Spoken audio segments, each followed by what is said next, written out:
What is human trafficking? Human trafficking is the illegal trade in human beings for the purpose of commercial or sexual exploitation or forced labor.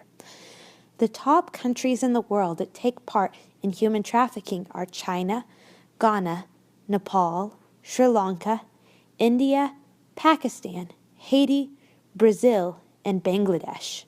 Labor trafficking victims by race are 55.7% Hispanic, 1.6% white, 9.8% black, 14.8% Asian, and 18% other.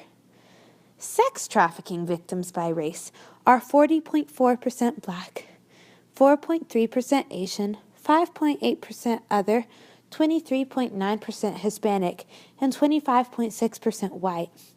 The average cost of a slave is $90. $90 is about a third of the cost of an iPhone. Can you imagine buying more than 3 people for the price of an iPhone? It's crazy. Human trafficking in the U.S. gains about 14,500 to 17,500 people victims each year. Human trafficking is the second most profitable industry after drug trafficking. It produces $32 billion every year globally in profit. Human trafficking is the third largest international crime industry behind illegal drugs and arms trafficking. Every 2 minutes, a child is enslaved into sexual exploitation around the world. That's 30 children each hour. Approximately 20 to 30 million slaves are in human trafficking and sex trafficking today. That would fill up the Super Bowl stadium 410 times. Sex trafficking by type of allegation would consist of 48.4% adult prostitution, but much more disgustingly, 40.4% of sex traffic is the prostitution or exploitation of children. 5.6% also consists of sexualized labor and 2.4% other. The average age of a teen who enters the sex trade in the U.S. is 12 to 14 years old. That is the age where children should be getting their first cell phone, worried about making the basketball or volleyball team, or questioning how many likes they're getting on Instagram or Twitter, not sex trade. It is estimated that 27 million adults and 13 million children around the world are victims of human trafficking.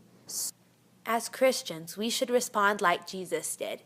He ate dinner with the prostitutes and the thieves and the tax collectors of his time. He went to them in their hard place, and he lifted them out of it.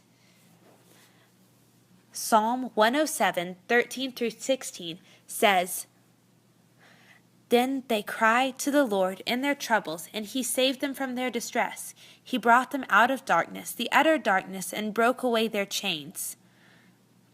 Let them give thanks to the Lord for his unfailing love, his wonderful deeds for mankind."